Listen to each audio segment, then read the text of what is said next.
Student आज हूँ September मास 5 तारिख जोटा कि आम मैंने गुरु दिवस भाव पालन कर तो आप मुझे आपण मो भाषण उपस्थापन करने जाऊँगी जी आपण मानक पसंद आसे आप निश्चित भाव में like and share and subscribe करेंगे।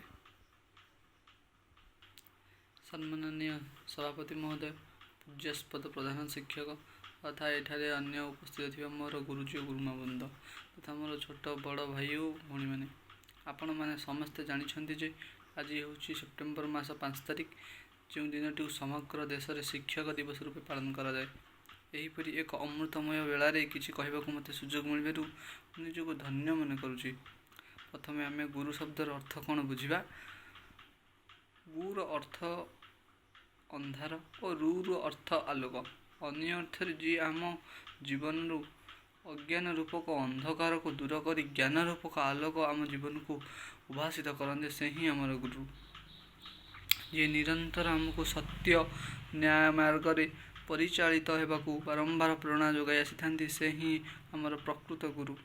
यही धाराबुक जी आमको एक अनन्य परिचय सृष्टि करी राह देखाई था से ही यथार्थ आमरी गुरु।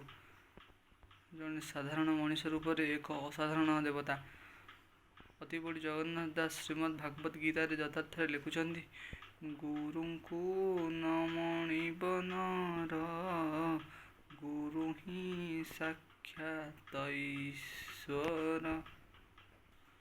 प्रख्यात हिंदी कवि संत कबीर दास मतरे गुरु गोविंद अर्थात ईश्वर भी ऊर्ध्वरे थाए। वासुदेव श्रीकृष्ण स्वयं निज मुखरे अर्जुन को उपदेश प्रदान करी कहउछंती गुरु न कले हो अर्जुन कहीं पाइबु सद्ज्ञान। एथिर स्पष्ट अनुमेय जे गुरु बिना सद्ज्ञान प्राप्ति असंभव। गुरु ब्रह्मा गुरु विष्णु गुरुदेव महेश्वर गुरु साक्षात परम ब्रह्म तस्मै श्री गुरवे नमः। परिशेष मुझे कहवाक चाहूँगी जे प्रत्येक छात्र और छात्री माने गुरु को यथाचित सम्मान देवा सहित गुरु प्रति सहृदय स्वच्छ और अनाबिल भक्ति धारण करने सहित उचित। ये देशर अगणित शिक्षक और शिक्षयित्री मानक विनम्र प्रणिपात जनइबा सह भक्तिर महाअर्घ्य अर्पण करुछि।